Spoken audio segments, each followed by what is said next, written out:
மாலை 4 மணிக்கு மதுரையிலிருந்து கிளம்பி ராமநாதபுரத்தில் 2 இடம், அதன் பிறகு விருதுநகர் பாராளுமன்றத்தில் 2 இடத்துல பேசிட்டு வருகின்ற வழியெல்லாம் பொதுமக்களோட எழுச்சி வரவேற்பு எல்லாம் பார்த்துட்டு வரதுனால கொஞ்சம் நேரம் ஆயிடுச்சு.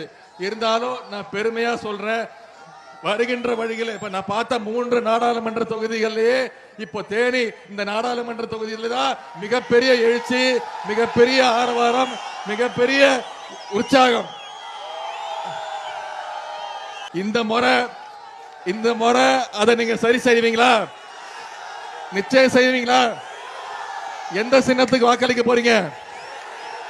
கையை காட்டி சொல்லுங்க, எந்த சின்னத்துக்கு வாக்களிக்க போறீங்க? இன்னொரு முறை சொல்லுங்க, எந்த சின்னம்? உதயசூரியன் சின்னத்தில் வாக்களிச்சு அண்ணன் தங்கம் தமிழ்ச்செல்வன் அவர்களை லட்சக்கணக்கான வாக்கு வித்தியாசத்தில் ஜெயிக்க வச்சு நீங்க நாடாளுமன்றத்துக்கு அனுப்புவீங்களா? நிச்சயம் செய்வீங்களா?